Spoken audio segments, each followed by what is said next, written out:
না হয়েও যাক, 3টে লোক পড়ে গিয়ে মারা গেল না। 3টে লোক? হ্যাঁ, তার সাহায্যে মরে গেল, লালখা মরে গেল, রুনদান মরে গেল, পড়ে গিয়ে মরে গেল না ওরা, বিরোধী তো পড়ে গিয়ে মরে গেল।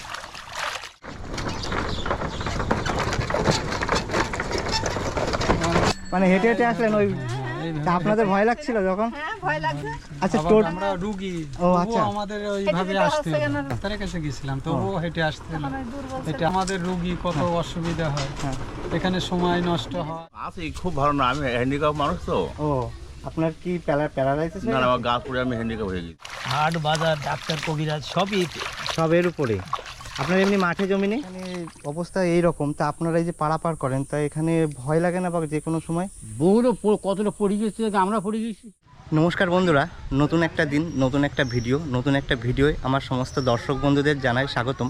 বন্ধুরা, এই মুহূর্তে আছি বাগান গ্রাম, আর এটাও কিন্তু সীমান্তবর্তী পার্শ্ববর্তী গ্রাম। আগের দিন আপনাদের একটা ব্রিজ দেখিয়েছিলাম, কাঠের ব্রিজ। আজকেও ঠিক একটা ব্রিজ দেখাবো, সেটা হচ্ছে কাঠ প্লাস বাঁশ। তো এটা হচ্ছে বাগান গ্রাম, বনগাঁ শহর থেকে প্রায় 15 কিলোমিটার দূরে অবস্থিত। আর এখানকার মেন শহর হচ্ছে বনগাঁ। এই সোজা গেলে বাগানগ্রাম বাজার, যেখান থেকে বনগাঁ যাওয়ার জন্য মানে অটো বা বিভিন্ন যানবাহন পাওয়া যায়। আর এই সোজা চলে গেল বাংলানি, বাংলানি থেকে কিছুটা দূর গেলেই কিন্তু সেই সীমান্ত, মানে ভারত বাংলাদেশ তার কাটা। তো যাই হোক, আর যে ব্রিজটা আপনাদের দেখাবো আজকে, আর যেই গ্রামটা যাব সেই গ্রামটা হচ্ছে বাগি গ্রাম। আর যে ব্রিজটার উপর যে যাব সেটাও কোদালিয়া নদীর উপরে। তো এই হচ্ছে রাস্তা, এখান দিয়ে যেতে হবে, ঢালাই রাস্তা। আর এটা হচ্ছে আমি যে রাস্তায় দাঁড়িয়ে আছি সেটা হচ্ছে পিচের রাস্তা, খুব ব্যস্ততম রাস্তা। এই রাস্তা দিয়ে সেই যে বাংলানি গেছিলাম, বাংলানি কাঠের ব্রিজ পার হয়ে আমরূপ মালিপোতা চলে যাওয়া যায়। তো আমি এবার আজকে বাগি গ্রামে ঢুকবো আর এই ব্রিজটা দেখাবো। তো চলুন। আর এই একটা দাদা এখানে মনে হয় ফুলের কাজ করে। দাদা ভালো আছেন? হ্যাঁ, ভালো। আপনার বাড়ি কি এখানে? বাগি? তো সে এখানে কাঠের সেই ব্রিজটা পেরিয়ে আপনি এখানে এসেছেন, তাই তো? আপনি কি ফুলের কাজ করেন? হ্যাঁ, চলে যাচ্ছে। আপনাদের গ্রামে কি চাষ হয়? হ্যাঁ, আমাদের গ্রামে চাষ হয়। আপনার কি মানে এই যে সীমান্তবর্তী এরিয়া, এখান থেকে তো বর্ডার বেশি দূর নয়, তা এই সীমান্তবর্তী এরিয়ায় মানুষের জীবনযাপন যে কিসের উপর নির্ভরশীল বেশিটা? এখন তো বিভিন্ন রকমের আছে, বেশি অসুবিধা হচ্ছে চাষবাস আছে, কিন্তু ব্রিজটার জন্য বেশি অসুবিধা হচ্ছে আমাদের গ্রামটা, মানে আসা যাওয়ার জন্য। বাসে তো কখন কীরকম কে পড়ে যায় সেটা বলা যাচ্ছে না। আমি তো আগের দিন একটা ব্রিজ দেখেছিলাম বাংলানি ঘাটে, তো ওই ব্রিজটা দেখি বড় বড় গাড়ি পার হয়ে যাচ্ছে। তো ওখানকার মানুষ ওখানকার সমস্যা তুলে ধরলেন। তা আপনাদেরও কি মেন সমস্যা এই ব্রিজটাই? আমাদের একই সমস্যা, এই ব্রিজটা না হওয়া পর্যন্ত সমস্যা কাটছে। আচ্ছা, যাক, এই ফুল কোথায় নিয়ে যাবেন আপনারা? আমি নিজে ঠাকুরনগর মার্কেটে। ঠাকুরনগর মার্কেটে? তা আপনার নামটা কি? আমার নাম শাহিন বিশ্বাস। ও আচ্ছা, ঠিক আছে দাদা, খুব ভালো লাগলো। আপনি মনে হয় ব্যস্ত আছেন, কাজ হ্যাঁ, করছেন? আমি একটু ব্যস্ত আছি, গাড়ি এখনই চলে আসবে, আমাদের আচ্ছা, যেতে হবে। এখন ফুলের দাম কেমন আছে? এখন ওই 60, 70, 80। যাক, এই মানে ফুল বিক্রি করে বা ফুল চাষ করে আপনি তো লাভবান আছেন তো, মানে যে যাক মোটামুটি ইনকাম হয়, কিছুটা হয় আমাদের মাঠে, মানে জোন খাটার থেকেও এটা ঠিক আছে। আচ্ছা আচ্ছা, ভালো, যাক এই ব্যবসাটা ভালো, যাক, আরও ভালো উন্নতি হোক। তো ভালো লাগলো আপনার সাথে কথা বলে। তো যাই হোক, আর একটা দাদার সাথে দেখা হয়ে গেল। দাদা ভালো আছেন? হ্যাঁ। আপনি কি এখানকার স্থানীয়? স্থানীয়। হ্যাঁ, এখান থেকে বর্ডার কত দূর? কত দূর? 1-1.5 কিলোমিটার হবে। ও, তা যাই হোক, আপনি কি করেন? মাঠে চাষ করি। ও, এখানকার বেশিরভাগ মানুষের কি এই চাষবাসের উপর নির্ভরশীল? চাষবাসের উপরেই তো নির্ভরশীল, তাছাড়া তো কি। তারপরে ব্যবসা অন্যান্য ব্যবসা আর বাগান ব্যবসা চলবে না। ও, এখানে বাকি চলবে, দিল্লি যেই চাতে যাওয়া দেবে না দোকান ফুট। আচ্ছা আচ্ছা, তাই এখানে যে ব্রিজটা আছে সেই ব্রিজটা সম্পর্কে জানেন? ও, আমাদের মাঝে মাঝে যাওয়া হয় পাট বুড়োনোর সময়, তাছাড়া কি ওই ভেঙে ছিঁড়ে পড়ে মাঝে মাঝে। বাঁশের ব্রিজে মানুষ একবার তো ওই পাট বুড়োনোর সময় আমরা যদি না থাকতাম তো মরিয়ে দিতে পড়ি, মানে এরকম অবস্থা। ওই ট্যাংরা কলোনি তাও ফেরিওয়ালা। ও আচ্ছা, মানে পড়ে গেছিল নাকি ভেঙে চুরে? অনেকেই লোক পড়ে গিয়েছে, এই ব্রিজ থেকে মোটরসাইকেল নিয়ে অনেকেই পড়েছে। ওই পিলার গুলো করে এলো, শুনেছি নাকি টাকা এসেছিল, ওই সেই টাকায় দিয়ে ওই পিলার গুলো করেছে, তাছাড়া তো আর কিছু না। তা এখন সত্যি কি মিথ্যে জানি না। ও আচ্ছা, যাই হোক, ভালো লাগলো। এই এখানকার স্থানীয় দাদা, এই দাদার সাথে কথা বললাম। আর এই দাদা হচ্ছে বাগি বাড়ি, যেখানে আমি যাব, মানে যেই গ্রামে আজকে যাব সেই গ্রামে থাকে, উনি চাষবাস করে। আমি ওই শেপদেই পার হই, প্রত্যেক দিন যাওয়া আসা করি। আচ্ছা আচ্ছা, এই ফুল নিয়ে আমার ব্যাপক অসুবিধা হয়, মোটর সাইকেল নিয়ে আসা যায় না এই ফুল নিয়ে। রিক্সের ভিতরে আসি কখন আপনাদের পড়ে যাবো কোনো গ্যারান্টি মেন নেই। যোগাযোগ মানে মেন শহর তো বনগাঁ। হ্যাঁ মেন শহর। এই বনগাঁ থেকে মানে বাগি থেকে বনগাঁয় যেতে গেলে এই ব্রিজ অবশ্যই পার হতে হবে। হ্যাঁ অবশ্যই পার হতে হবে, এই ব্রিজ ছাড়া নয়তো ঘুরে যেতে হবে আমাদের সেই 5-6 কিলোমিটার দূর আসারো হয়ে। ও মানে ওটা তো অনেক ডিস্টেন্স। হ্যাঁ অনেক দূর, মানে এমনির থেকে কোনো যদি একটা বড় গাড়ি বা কোনো ইমার্জেন্সি রুগীও নিয়ে যেতে হয় বনগাঁতে হসপিটালে, তা নিয়ে যাওয়া যায় না, খুব অসুবিধা হয়। যাই হোক শুনলাম, এবার ব্রিজটা দেখাবো, তো চলুন বন্ধু আস্তে আস্তে এগিয়ে যাই। এই যে এই টোটোটাও মানে চলে আসবে ব্রিজে, লেবে আসে মানুষ মানে সব লেবে, হ্যাঁ তারপরে টোটোটা আস্তে আস্তে পার হয়ে মানে আসে। ওই ব্রিজ থেকেও এই ব্রিজটা শোচনীয় বেশি, মানে খারাপ বেশি। হ্যাঁ খারাপ। পাটকেলপুতার ব্রিজ ভালো। ঠিক আছে তাহলে দাদা আসছি, ভালো থাকবেন। আচ্ছা। এই যে সেই গাড়ি চলে এসছে ফুলের গাড়ি, এই ফুল কিন্তু এখান থেকে ঠাকুরনগর যাবে, আর এই যে রাস্তা, এই রাস্তা বেয়ে আমি সেই বাগি গ্রামে যাব। তো আস্তে আস্তে সামনের দিকে এগিয়ে যাব, তো চলুন। আর ব্রিজটা আপনাদের দেখাবো। এই যে দুই গ্রামের মধ্যে যোগাযোগ স্থাপন করে এই ব্রিজটা, এই ব্রিজটা কিন্তু সেই কোদালিয়া নদীর উপরেই অবস্থিত। কোদালিয়া নদীর কথা আগে আপনাদের বলেছি যে চূর্ণির একটা অংশ, চূর্ণি থেকে বেরিয়ে এসে একটা শাখা বেরিয়ে এসে আষাঢ় হয়ে এই বাগি হয়ে বাংলানি হয়ে পুরো বাংলাদেশের মধ্যে প্রবেশ করেছে, আবার বাংলাদেশ থেকে বেরিয়ে গেছে। তো চলুন আস্তে আস্তে এগিয়ে যাই। দুজন মানুষের সাথে কথা বললাম, দুজনই এই ব্রিজটাকে তুলে ধরলো, ওই জন্য আস্তে আস্তে এই ব্রিজটাকে আমি দেখাবো। আর আমি যে গ্রামটা যাব সেটা হচ্ছে বাগি গ্রাম, ওই গ্রামের মানুষের জীবন কাহিনী বা জীবন সংগ্রাম তুলে ধরবো। মানে এটাও কিন্তু একটা সীমান্তবর্তী গ্রাম, এখান থেকে সীমান্ত বেশি দূর না। যাই হোক চলো সামনে ব্রিজটা,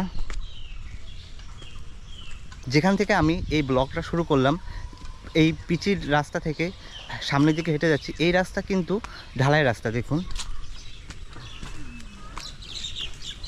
আর বর্ষার সময়ে গ্রাম অঞ্চলে প্রচুর পরিমাণে পাট চাষ হয়, আর এই পাট কিন্তু এই নদীতে জাগ দেওয়া হয়। তো সেই পাট জাগ দেওয়া হয়েছিল এবং সেই পাট পচে গেছে, এবার সেই পাট থেকে আঁশ তুলে নেওয়া হচ্ছে। যে পাটটা পচে গেছে সেই পচা পাট থেকে আঁশ বের করে নেওয়া হচ্ছে। তো এই যে দেখতে পাচ্ছেন,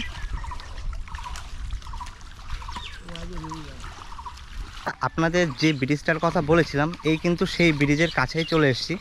এই হচ্ছে সেই ব্রিজ, বাঁশের ব্রিজ, দেখুন বাঁশ পাতানো আছে আর মধ্যে তক্তা দেওয়া আছে। আগের দিন যে ব্রিজটা দেখিয়েছিলাম সেটা কিন্তু পুরোটাই বাঁশের উপর তক্তা পাতানো ছিল, এটা কিন্তু না, এখানে কিন্তু অর্ধেক মানে মধ্যের অংশটুকু বাদ দিয়ে বেশিরভাগ জায়গায় বাঁশ দিয়ে তৈরি করা। এই দেখুন ঘাটের পাশেই কিন্তু কয়েকটা কাকু পাট ধুচ্ছে, মানে পাটের থেকে আঁশ ছাড়াচ্ছে। তাদের থেকে একটু জেনে নেব এই ব্রিজের ব্যাপারটা আর তাদের সম্পর্কে একটু জেনে নেব। তো চলুন। আর আমার নিচে নামতে হবে ওই কাকুদের সাথে একটু কথা বলতে গেলে। বাবা কি খাড়া এখানে।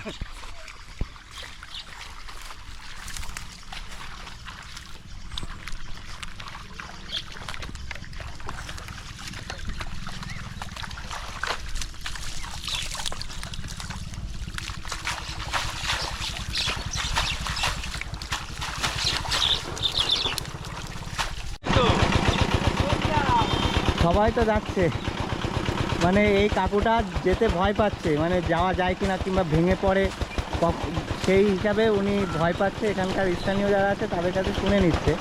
তো যাই হোক ব্রিজে উঠে গেছে, দেখো ব্রিজটা কীভাবে দুলছে।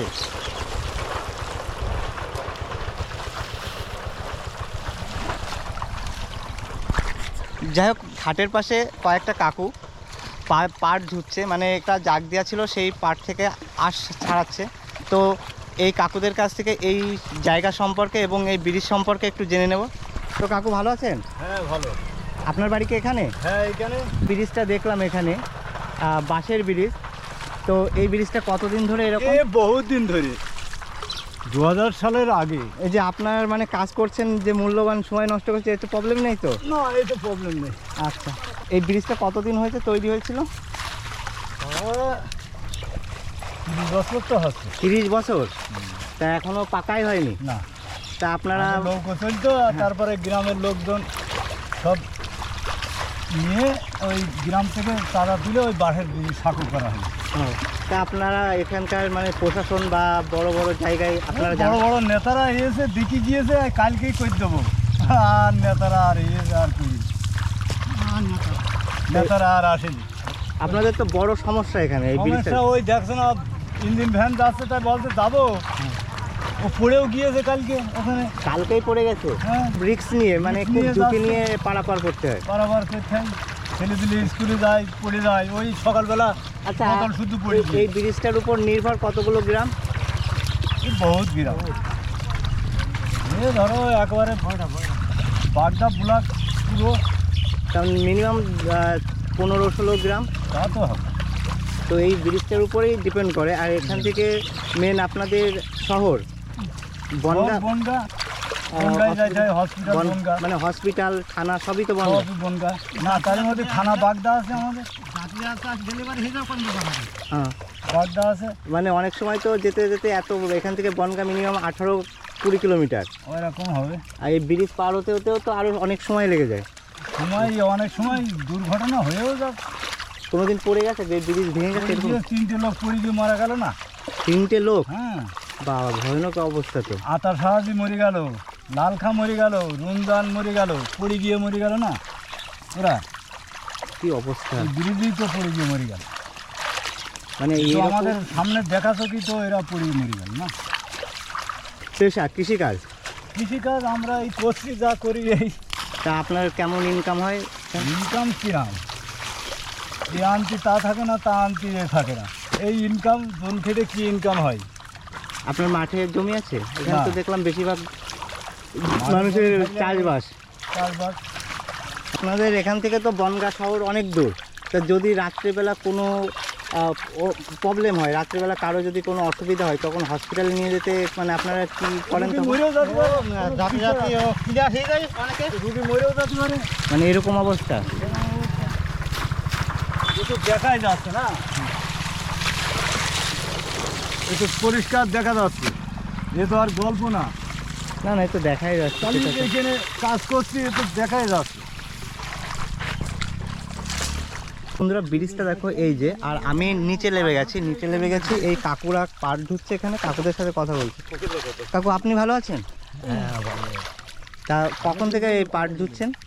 সকালে এসছি, সকালে কতগুলা ধুয়েছেন? এই 14-15টা করে ঘাটে উঠছে সব। আর পাটের কালারটা খুব সুন্দর। হ্যাঁ, কালার এক একটা গোল্লা কত করে দেবে ধুতে পারলে? 25 টাকা করে। 25 টাকা করে। যাক, মানে তো বেশি ইনকাম না তাহলে? না, এই টাকা পেয়েই তো আপনার সংসার চলবে? এই নিয়ে আমাদের সব ভাঙে চুরি খাইতে হয়। মানে খুব তো পরিস্থিতি খুব সবকিছু। খারাপ। হাট বাজার, ডাক্তার, কবিরাজ সবই সবের উপরে। আপনার এমনি মাঠে জমি নেই? না থাকা মতো না থাকে। আপনার বাড়ি কি বাগানগা না ওই পাশে না, বাড়ি? বাড়ি বাড়ি আপনার বাগি বাড়ি, তাই তো? আপনার নাম? খোরশেদ মন্ডল। ব্রিজ হয়ে যায় আবার, ও অনেক দিন হয়ে গেছে, 35-40 হয়ে গেল। না, ব্রিজ হয়ে যাওয়ার 35-40 হয়ে গেল। তার আগে তো নৌকা চলতো। তারা হ্যাঁ, বড় নৌকো চলছে। তো উপরে বাস, যে কোনো সময় দুর্ঘটনা ঘটতেই পারে। ঘটছে এই সকালবেলা। মানে আপনার চোখে দুর্ঘটনা দেখেছেন? হ্যাঁ হ্যাঁ, দেখি এই এখন সকালবেলা একদম বোতল টোতল নিয়ে কিনাই ফিরতে যাচ্ছে পড়লো। ও, তাহলে যারা এখান থেকে এই গ্রাম থেকে যারা স্কুলের বাচ্চারা যখন স্কুলে যায় তাদেরও তো খুব সমস্যা। সমস্যা, স্কুল প্রাইভেট সব এইদিকে আমাদের, দৌড়ে আমাদের সব এইদিকে। তারপরে আপনাদের হসপিটাল তো সেই বনগা, সেই বনগা। সেই আপনাদের কোনো কিছু হলেই তো ব্রিজ টপকেই যেতে হবে। এর উপর দিয়ে যাইতে হবে, না হলে ওই গাড়ি করে নিয়ে আসতে হবে, নিয়ে এসে এপারে গাড়ি ধরতে হবে, তাছাড়া লাইন থাকবে। যেতেই পারে, যে পরিস্থিতি দেখলাম একদম খারাপ অবস্থা, তখন আপনারা কি করবেন? ওই তখন সেই আষাঢ়ও ঘুরতে হবে, ও, আসারও তো অনেকটাই দূর। তখন রুগী মরে গেলেও আর কিছু করার নেই আমাদের। মানে এই পরিস্থিতিতে আপনাদের জীবনযাপন করতে হয় এখানে। বড় বাবা কোনো লাইন নেই।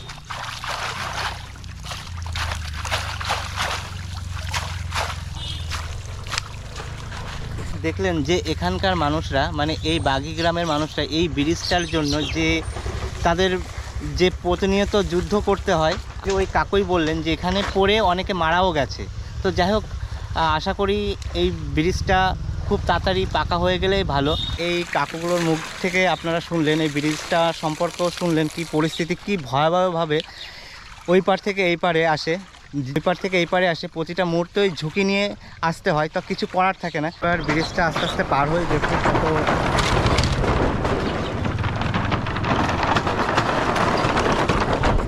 বাইক অন্যান্য গাড়ি পাস হচ্ছে। তো এখানে কি বলুন তো একটা সিস্টেম, এই ব্রিজ পার হওয়ার সময় যখন ইঞ্জিন ভ্যান বা টোটো পার হচ্ছে তখন কিন্তু ওই পারে লোক নামিয়ে দিচ্ছে, মানে ওই পারে নামিয়ে দিচ্ছে, আর এই পার থেকে ওই পারে গেলে এই পারে নামিয়ে হেঁটে হেঁটে যাচ্ছে ওই পারে, তারপর আবার গাড়ি চড়ছে, কারণ যে কোনো সময় এই ব্রিজটা এতই দুর্বল ভেঙে যেতে পারে। আর এটা হচ্ছে কোদালিয়া নদী, এই যে নদীটা, এই নদীটা কোদালিয়া, ওইদিকে জল আছে সুন্দর, আবার তারপরে কচুরিপানা, আর এইদিকে কিন্তু পুরো কচুরিপানায় ভর্তি। আর এই ব্রিজটা কিন্তু মানে চওড়াই, বেশি দূরত্ব না, জাস্ট একটা মানে দুটো বাইক আপ ডাউন করতে পারে সেরকম। আরও সামনের দিকে এগিয়ে যাব, তো চলুন। আর মধ্যেখানে কাঠ আছে কিছু, মানে কাঠ বিছানো, আর সাইড মানে এই পাশের সাইডটাই পুরো বাঁশ, আর ওই সাইডটাই কিন্তু পুরো বাঁশ, মানে এটা বলা যেতে পারে বাঁশের ব্রিজ, মানে শ্যাকো টাইপের। আর এখানে বড় বড় রড রাখা আছে। ব্রিজটাও হচ্ছিল কিন্তু হতে হতে বন্ধ হয়ে গেছে। তা কেন বন্ধ হয়ে গেছে এখানকার স্থানীয় যারা, তারাও কিন্তু বিষয়টা বলতে পারছে না। যাই হোক, আস্তে আস্তে ব্রিজ পার হয়ে গেলাম। তবে এই ব্রিজ পার হতে কোনো শুল্ক লাগে না, মানে কোনো পয়সা লাগে না। তো চলুন। দেখো কত রিস্ক নিয়ে এপার থেকে ওপারে যাতায়াত করতে হয়। তো দাদা ভালো আছেন? তা আপনি এইভাবে আসছেন, ভয় লাগছে না? ভয় তো লাগছে দাদা, কি করবো বলেন, পরিস্থিতি দেখে মানে এখানকার পরিস্থিতি এইরকমই। এরকম মানে এখন যা অবস্থা বুঝলেন, এই রাস্তা ভালো স্যার, হ্যাঁ, কারণ এমন চাপে তো মানে এইদিকে তো অনেক গ্রামের লোক এই ব্রিজের উপর দিয়ে, আমডো, বাঁশঘাটা, গাঙ্গুলিয়া, মালিদা, নকড়া সব এই রাস্তায় যাওয়া আসা করে। যখন টোটো নিয়ে আসেন আপনারা তো বুঝতে পারছেন যে এটা দুর্বল সেতু, হ্যাঁ, অনেক তখন দুর্বল। আপনারা প্যাসেঞ্জার ওই পারে লাভিয়ে দিচ্ছে, নামিয়ে দিয়ে আবার আপনি খালি খালি টোটো গাড়ি, হ্যাঁ। এখান এই পাশে এনে তারপর আবার লোড করে মানে এইভাবে আপনাদের জীবন সংগ্রাম। তো যাই হোক, ভালো লাগলো, হ্যাঁ ভালো থাকবেন। আচ্ছা, তা আপনারাও কি এই মানে হেঁটে হেঁটে আসলেন ওই, তা আপনাদের ভয় লাগছিল যখন? ভয় লাগছে। আচ্ছা, আমরা রুগী, ও আচ্ছা, আমাদের ওইভাবে আসতে হলো। মানে কিছু করার নেই তাই তো? পেশেন্ট, ডাক্তারের কাছে গেছিলাম, তবুও হেঁটে আসতে হলো।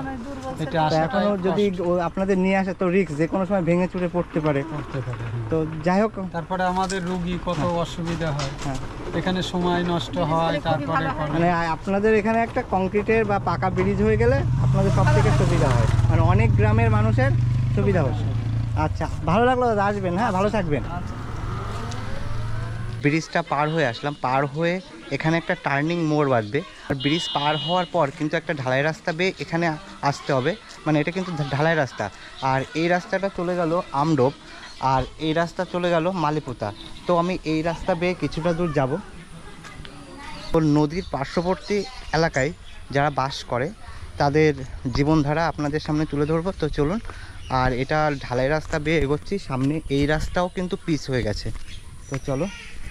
আর এখন বর্ষাকাল, এখন ওয়েদার কখন বৃষ্টি হচ্ছে কখন রোদ উঠছে বলা মুশকিল। তো চলুন সামনের দিকে।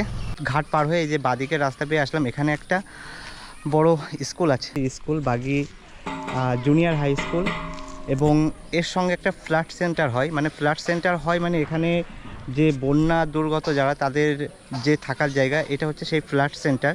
তো মনে হয় এখানে তাহলে মাঝে মধ্যে নদীর জল এই লোকালয়ে ঢুকে পড়ে, তার জন্য এই ফ্ল্যাট সেন্টারটা বোধ হয় সম্ভবত। তো এখানে স্থানীয় পেলে জেনে নেব। তো চলো আস্তে আস্তে সামনের দিকে এগিয়ে যাই। আর এই রাস্তাটা মালিপুতার দিকে চলে গেল। তো চলুন, আমি এই রাস্তা ধরে নদীর পাশে যেসব মানুষ বসবাস করে তাদের সাথে কথা বলবো। তো চলুন। কোদালিয়া নদীর পাশে যারা বসবাস করে তাদের যে দুর্ভোগ, অনেক দুর্ভোগ, মানে তারা এখানে স্থায়ীভাবে বসবাস করছে। তো এখান থেকে যাদের পাবো, মানে এখান থেকে যারা স্থানীয় বসবাস করে তাদের থেকে কিছু কথা শুনে নেব। তো দাদা ভালো আছেন? হ্যাঁ ভালো আছে। ওখানে যেতে পারো। কাকা ভালো আছেন? আছি, খুব ভালো না, আমি হ্যান্ডিক্যাপ মানুষ তো। ও, আপনার কি প্যারালাইসিস? না না, আমার গা পুড়ে আমি হ্যান্ডিক্যাপ হয়ে গেছি। ঘরের থেকে বেরোতে, বাইরে বেরোতে খুবই তো কষ্ট। খুব কষ্ট। আবার কি করুন দশা। তো তো আপনি যে একটা ভাতা দেয় ওটা পান তো আপনি? হ্যাঁ। যে আপনার কতদিন এরকম? এই 9 বছর। 9 বছর? তো মানে আপনি চলতেই পারেন না একদম? না, চলতে পারি না, বসে।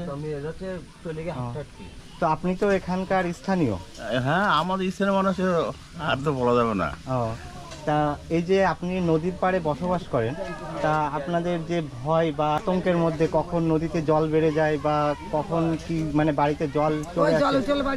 হ্যাঁ অবশ্যই সাপটা আমাদের আসে, ও, ও সাপটা আমাদের আসে, হ্যাঁ। মানে গেলেই বুঝতে পারবে, একটু আগে হ্যাঁ, গেলেই আমি বুঝতে পারবে। দেখাবো আপনার সাথে একটু কথা বলে তারপর বিষয়টা দেখিয়ে দেবো।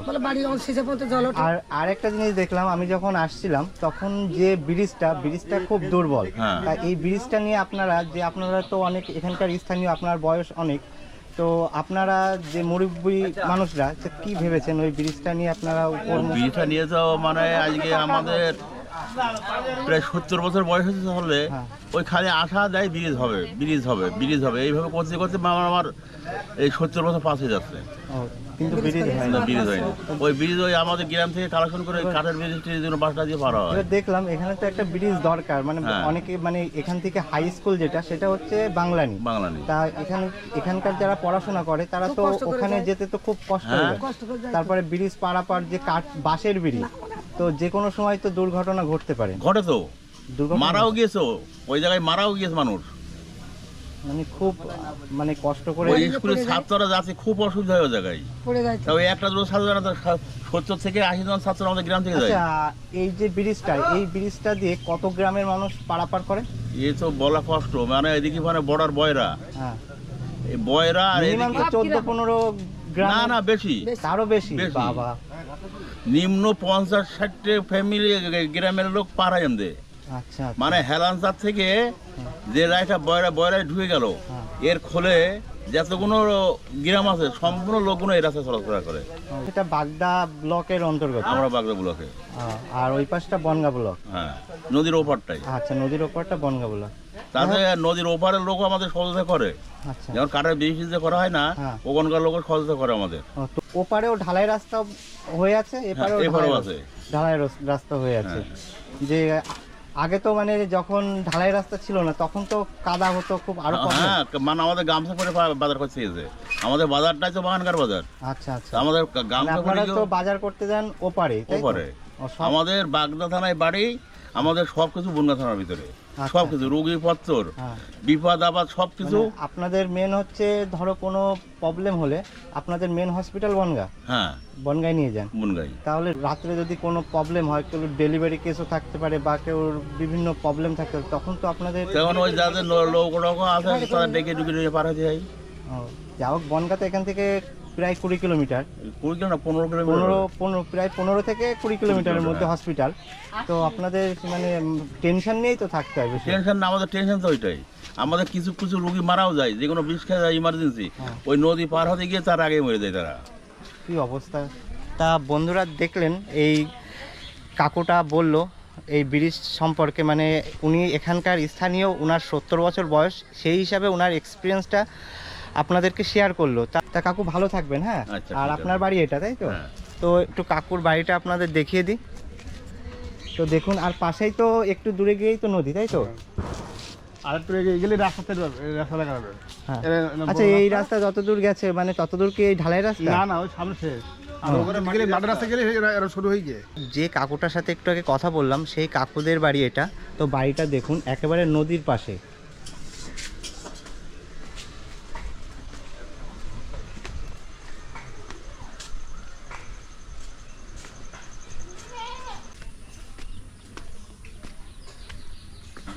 এ হচ্ছে পুকুর, আর এই পুকুরটা পার হলেই কিন্তু নদী। তো এই নদীতে যখন জল বেড়ে যায় এই সব জায়গা কিন্তু তলিয়ে যায়। তো এই নিয়ে এখানকার সংগ্রাম। তো ভাই, এটা তোমাদের বাড়ি? ও, এটা আপনাদের বাড়ি? হ্যাঁ। তো আপনারা যে এই যে নদীর পাশে বসবাস করেন, তা আপনাদের ভয় লাগে না? মানে নদী তো যে কোনো সময় তো প্লাবিত হয়ে বাড়ি জল চলে আসতে পারে। হ্যাঁ আসে তো, এদিকে উঠোনে জল চলে আসে তো। ও, তখন তো আপনাদের আমাদের প্রচুর ড্রেন সমস্যা। করে দিয়ে চলে যায়, ড্রেনের তাছাড়া তো কোনো লাইন নেই। আর এখন দেখলাম নদীতে কম জল আছে, যখন বর্ষা প্রবল বর্ষা হয় হ্যাঁ এসব তখন- স্কুল মাঠের এখানে জায়গা জায়গা জল জমে থাকে তো। ও, আপনাদের এখানে ফ্ল্যাট সেন্টার আছে। ফ্ল্যাট সেন্টার মানে যে যেই সব পার্শ্ববর্তী এরিয়ায় বন্যা হয় সেই সব মানুষের আশ্রয়স্থল হচ্ছে ফ্ল্যাট সেন্টার। Flat centre. তা যদি অতিরিক্তভাবে জল চলে আসে তা আপনারা কি বাড়িতেই থাকেন না ওখানে চলে যান? যখন বেশি জল টল হয়ে যায় তখন ওখানে যাই তো, বন্যার সময় ওখানে ছিলাম। আচ্ছা আচ্ছা, আপনি কি করেন? আমি গাছ কাটা গাছ ও আচ্ছা, তা রোজগার কেমন? 5-700 হয়। ও, তাহলে তো মানে আপনার খুব কষ্টেই দিন কাটে। হ্যাঁ, আপনার কাজ পরিবারে তো- কতজন আছে? 5-4 জন পরিবারে। ও, যাই হোক, তো ভালো লাগলো আপনার সাথে কথা বলে। ভালো থাকবেন। আর স্কুলের ওখান থেকে ঢালাই রাস্তা বেয়ে আস্তে আস্তে হেঁটে আসছিলাম, তো সামনে কিন্তু আর ঢালাই নেই, ইটের রাস্তা, আর পাশেই কিন্তু সেই নদী। তো চলুন এবার আরও সামনের দিকে এগিয়ে যাই।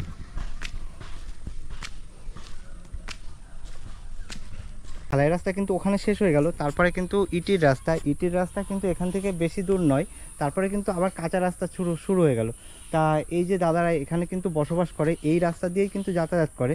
এখন কিন্তু বর্ষাটা সেভাবে আসেনি, তাই এই রাস্তাটা এখনও সেইভাবে কাদা হয়নি, কিন্তু যখন বৃষ্টি হয়, প্রবল বৃষ্টি হয়, নদী জল এই পর্যন্ত চলে আসে, তখন আপনাদের মানে পরিস্থিতি কেমন থাকে?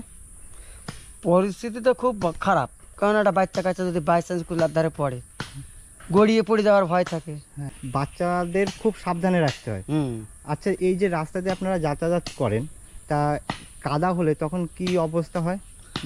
এই কাদা হলে দেখা গেলে কেউ গাড়ি ঘোড়া নিয়ে গেলে তখন এই রাস্তায় এইখান রাস্তার পাশে রেখে তো চলে যায়, কি করবে? কিছু করার থাকে না। না না না। তারপর আপনাদের মেন তো যোগাযোগ ব্যবস্থা বনগা বা বাগদা বা হেলাঞ্চা। তাই আপনারা ধরো কোনো কিছু নিয়ে যাবেন, বা এখানে ধরো কেউ অসুবিধা হলো বা ইমার্জেন্সি কেউ নিয়ে যেতে হবে হসপিটালে, তখন নিয়ে যাওয়ার আপনারা- কোনো পরিস্থিতি নেই, ওই একমাত্র ও স্কুল মাঠের ওখান থেকে যে পাকা রাস্তা আছে ওই পর্যন্ত নিয়ে মানে যাবে, তার মধ্যে তারপরে। মানে কোলে করে বা ই হ্যাঁ করে হ্যাঁ, কোলে করে নিয়ে যেতে হবে। ও, কিচ্ছু করার নেই। না, না। মানে এখনো আপনারা এই যে নদীর পাশে বসবাস করেন, তো যে কোনো সময় তো প্লাবিত হতে পারে, তো আপনারা যে ভয় যে একটা আতঙ্ক, এটা কি মনের ভিতর থাকে? অবশ্যই থাকে। আচ্ছা, আপনি ভয় কি থাকবে করছিলেন? না। আমি এই পাট বুড়ো ছিলাম। ও, আপনি কি কৃষিকাজ করেন? হ্যাঁ হ্যাঁ। এই যে পাট বুড়ো ছিলেন আপনি, আপনার কি নিজের মানে নিজের জমি? না না না, পরের জমি। জমিতে মানে হ্যাঁ। জোনে, তাই তো? হ্যাঁ, তা আপনার ইনকাম কেমন? ইনকাম খুব একটা ভালো না, ওই মোটামুটি 1030 মাসে ইনকাম আছে। এরকম ইনকাম? মানে আপনার পরিবারে কতজন আছে? 5 জন। 5 জন? 4 জন। মানে 4 জনে আপনার এই ইনকামের উপর দিয়ে চালাতে হয়। হুম। তো আপনার তো মানে খুব কষ্টে দিন হ্যাঁ, কাটে। হ্যাঁ, হ্যাঁ। তা দেখুন বন্ধুরা, এখানকার মানুষের এই হচ্ছে পরিস্থিতি, এইভাবেই জীবনযাপন করতে হয়। তো আচ্ছা, এই পাট কতদিন পরে এই জাগটা উঠবে? ও ঠিক নেই, সাল বুঝে কথা, দেখা গেল 15 দিনের মাথায় উঠতে পারে, যদি সাল ভালো হয় তাহলে 20-25 দিন, আচ্ছা, 20-22 এই দিন তো লেগে যায়। পাট তো জাগ দিলেন, জাগ দেওয়ার পরে তো এখনো সাল ছাড়াতে হবে, তখন আপনাদের মজুরি কেমন দেবে? ও গল্লা হিসাবে পয়সা, এক এক গল্লা ধুলে দেখা গেল 20-25 টাকা গল্লা। তা মানে এখানে আর কি কি ফসল চাষ হয়? এখানে বিভিন্ন ধরনের সবজি হয়। পাট হয়, হ্যাঁ। পটল হয়, ওই ফুল হচ্ছে এখন আবার। এখানকার প্রধান কাজ কি কৃষিকাজ না আরো অন্যান্য কাজ আছে? এখানে কোনো কাজ নেই, মানে যাওয়া যায় না। মানে এই মাঠে ঘাটে তো এই রাস্তা দিয়ে যাওয়া? না না, যাওয়ার কোনো পরিস্থিতি নেই। আমাদের জাতি গেলে কাদা চটকে একদম ছোট বাগে পৌঁছে যেতে হয়। এরপরেই তো একটা খাল মতন আছে। হ্যাঁ, ও হ্যাঁ, সে সামনে খালটাও খাল দিয়েছে। কিছু না, ওই কারেন্টের ওই খাম্বাল দিয়ে আচ্ছা, দিয়ে এখনো চালাচ্ছে। তো বৃষ্টি হয়নি সেভাবে, তাহলে বৃষ্টি হলে তো এখানকার অবস্থা খুব খারাপ। খুব খারাপ না? দেখো একেবারে নদীর পাশে রাস্তা, তো রাস্তার পাশেই কিন্তু বাড়ি। এখানে পাকা বাড়ি থেকে শুরু করে কাঁচা বাড়ি, মাটির বাড়ি, সব রকম বাড়ি আছে। তো দেখুন এই নদীর পাশে এইভাবেই কিন্তু বসবাস। ইটির রাস্তা ছাড়িয়ে মাটির রাস্তা বেয়ে হেঁটে যাচ্ছি, আর সামনেই নদী, সেই কোদালিয়া নদী। এখানে অতটা পানা নেই, ব্রিজের ওখানেই পানাটা বেশি। আর দেখুন এখানে নদীর কিন্তু ভাঙন, আর ওই যে ঘাট করা, ওখানে কিন্তু স্নান করতো, এখন করে কিনা জানি না। তো চলুন, রাস্তা কিন্তু এখনো শেষ হয়নি। তো এই যে নদীর এখানে কিন্তু ভাঙন হয়ে গেছে, তো এখানে কারেন্টের প্লার দিয়ে ব্রিজ টাইপের করা হয়েছে। কাকু ভালো আছেন? অবস্থা এইরকম, তা আপনারা এই যে পারাপার করেন, তা এখানে ভয় লাগে না বা যে কোনো সময়? বহু কতটা পড়ে গেছে, আমরা পড়ে গেছি। এর ওপাশে ঘর দৌড় আছে, বাড়ি আছে, ঘর? ওই দুটো বাড়ি আছে। ও ও তাহলে ওনারা এইভাবে এখানে যাতায়াত করে? খুব বিপজ্জনক। তা আপনি তো এখানকার স্থানীয়, হ্যাঁ। তো আপনি কি মাঠে গেছিলেন? মাঠে। এখানে কি বেশিরভাগ মানুষের কাজ কি কৃষিকাজ? ঠিক আছে। আর এই দিকে যাওয়ার পরে কি মাঠ না এমনি? মাঠ আছে খানিকটা, তারপরে গ্রাম। ও তারপরে আবার গ্রাম। আর এই যে আপনারা নদীর পাশে বসবাস করেন, তা আপনাদের ভয় লাগে না যে কোনো সময় তো নদীতে প্লাবিত হয়ে জল বাড়ির মধ্যে ঢুকে যেতে পারে? তো যেখানে দেখলাম যে সব নদীর পাশ দিয়ে ঘর বাড়ি আছে, তো তেমন তো ভয় না। ও সেরকম। আর এখানে 2000 সালের বন্যা, ওই বন্যার এক্সপিরিয়েন্স যদি আপনি একটু বলেন যে বন্যার সময় কিরকম কি বন্যা, ওর বন্যা এসব একবার সব মানে নদী, ও সব নদী, মানে সব নদী হয়ে গেছে? নদী, একবার নদী। ও তা যাই হোক, মানে এই যে খালটা মানে এরকম অবস্থায় রয়েছে, এই যে যে জায়গাটা, কোনো পরিবর্তন হলো না, মানে এখানে কোনো পরিবর্তনই হচ্ছে না। তা আশা করি উপরে মোর বহু লোক হয়ে গেছে, কোনো কিছু করতে পারে। রাত্রেবেলা তো যে কোনো মানুষ এইদিকে যখন বাড়ি আছে পরে কোনো প্রবলেম হতে, তারপরে ওই আমি তো গ্রাম আছে, ওরা ওখানে রাত্রিবেলা আসে, ওরা কত পড়ে গিয়েছে, সাইকেল নিয়ে মোটর সাইকেল নিয়ে পড়ে গিয়েছে। না এইভাবে তো খুব রিস্কের ব্যাপার। আপনি যেভাবে আসলেন, আপনি বয়স্ক লোক, আপনি যদি পড়ে যান তাহলে এখানে তো প্রচুর বিপদ। তারপরে আমাদের যে ফসলাদি আছে, বুঝেছো, ফসলাদি আমাদের মাঠে বাড়ি নিয়ে আছে। মানে এই যে ওই পাশে চাষ হয় সেসব ফসল আনতেও তো খুব কষ্ট, বিশাল রিস্ক। খুব মানে এই রাস্তা আনাই যায় না, খুব রিস্ক। তার মানে আপনাদের অনেক ঘুরে নিয়ে আসতে হয়। ঘুরে মানে বহুত ঘুরে আমাদের মাঠ হেলে যায়, আর ঘুরে নিয়ে আসতে হয় তোমার ওই হেলিগের মালিপুতা ঘুরে। আচ্ছা, কি সমস্যার মধ্যে মানে প্রচুর সমস্যা তো, এটা বিরাট সমস্যা আমাদের। তা এই যে চাষবাস হয় যেসব জিনিসপত্র আপনারা কোথায় বিক্রি করেন? বিক্রি করে হেলেঞ্চা যায়, বনগাঁয়ে যায়। ও আপনাদের মেন শহর এখান থেকে হেলেঞ্চা না বনগাঁ? বনগাঁ। ও বনগাঁই, তাই তো। ও যাই হোক কাকু, ভালো লাগলো আপনার সাথে কথা বলে। ভালো থাকবেন, হ্যাঁ সাবধানে থাকবেন, আর এখান থেকে সাবধানে একটু যাতায়াত করবেন। তো করি কি করবো, আমরা এখানে কি সমস্যার মধ্যে আছি হয়তো জানো না, বুঝলে? কতবার ভালো ভালো লোকেরা এসে নিতে, কোথারা এসে দেখে গেল, তাও বলে আবারটা হবে, আবারটা হবে। আর তা কাকু এই যে জলে স্নান করলেন, হ্যাঁ, তা গা চুলকালো না? না, ওইদিকে দেখলাম তো কচুরি পানায় ভর্তি। ও গাছ উল্কাত ও গা চুলকায় না? না, যোগাযোগ সমস্যার মধ্যেই আছি। আমাদের পারাপারের দিক থেকে খুবই সমস্যা। নদীর পার্শ্ববর্তী এলাকা তো, যদি ব্রিজ না থাকে তো খুব সমস্যা, খুব সমস্যা।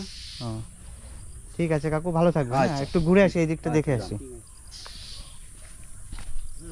এবার এই সাঁকোটা আমি পার হব, তো খুব সাবধানে পার হতে হবে। এখানে একটা কালভেট করা হয়েছিল মনে হয়, এই যে সেই পাইপ আছে, কিন্তু মানে জলের চাপে আর মানে জল যখন বেড়ে যায় তখন এখানকার মাটি সব ধুয়ে, তো এখানে স্থানীয়রা যারা এপার থেকে ওপারে যোগাযোগ স্থাপন করে তারা কিন্তু এই একটা ব্যবস্থা করে নিয়েছে, এইভাবেই এখন কিন্তু যোগাযোগ স্থাপন করে। তবে এর এই পাশে কিন্তু মাঠ রয়েছে, এই মাঠের যত যাবতীয় জিনিস আনতে খুব প্রবলেম হয় এখানকার স্থানীয় যিনি উনি বললেন। তো যাই হোক, সামনের দিকে এগিয়ে যাব। এবার কিন্তু পুরো কাঁচা রাস্তা, কাদা রাস্তা, সেই রাস্তা পেয়ে হাঁটছি। সীমান্তবর্তী গ্রাম বাগি গ্রামের জীবনচিত্র আপনাদের তুলে ধরলাম, এখানকার ভৌগোলিক অবস্থান, এখানকার মানুষের যোগাযোগ ব্যবস্থা।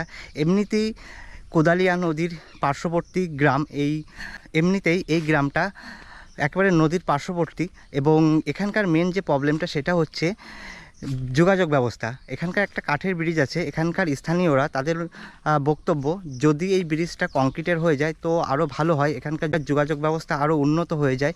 এখানকার পার্শ্ববর্তী শহর সেটা হচ্ছে বনগাঁ, বনগাঁর সাথে যোগাযোগটা আরও সুন্দর হয়। তো যাই হোক, এখানকার মানুষের যে দৈনন্দিন জীবনযাত্রা সেটা তুলে ধরলাম। তা ভিডিওটা এখানেই শেষ করছি। ভিডিওটা কেমন হয়েছে অবশ্যই কমেন্ট করে জানাবেন, ভালো লাগলে একটা লাইক করবেন, আর যদি আপনি নতুন হয়ে থাকে তাহলে অবশ্যই একটা সাবস্ক্রাইব করে পাশে থাকবেন। আবার দেখা হচ্ছে নতুন একটা ভিডিওতে, ততদিন আপনারা ভালো থাকবেন, সুস্থ থাকবেন।